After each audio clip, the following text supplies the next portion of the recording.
Christ.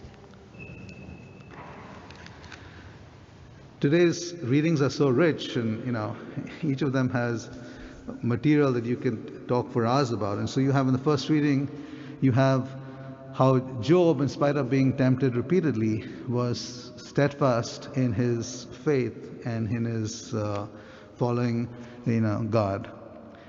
But I'm not going to focus on Job.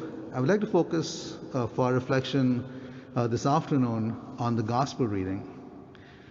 So here you have, Jesus has just told his disciples about his passion. He just predicted his passion to the disciples. And you have them already arguing among themselves who was going to be the greatest. They totally misunderstood Jesus' prediction. Here they were trying to figure out who was going to be the greatest in the kingdom. And Jesus then kind of takes them aside and tells them, whoever, wants to be the greatest should be the least among you. In other words, Jesus gives them a new paradigm of what it means to be great in the kingdom of heaven. It is not to be one to lord it over other people, but rather to be like a child, to be willing to serve others, to be willing to submit and be totally dependent on God.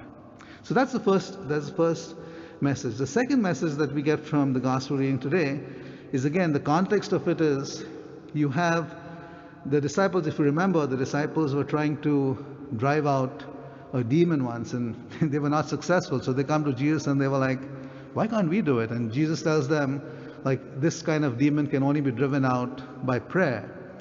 And so here, that's the context of this, where John is now complaining to Jesus. He's saying, well, we were not successful in driving out a demon, but here's somebody else who's not even part of our in-group. He's not even one of your close disciples, but he's driving out demons in your name. So they are actually jealous that somebody else is successful where they are not successful. And Jesus tells them, do not prevent him, for whoever is not against you is for you. But that, again, is a reminder to us of the universal message of Jesus.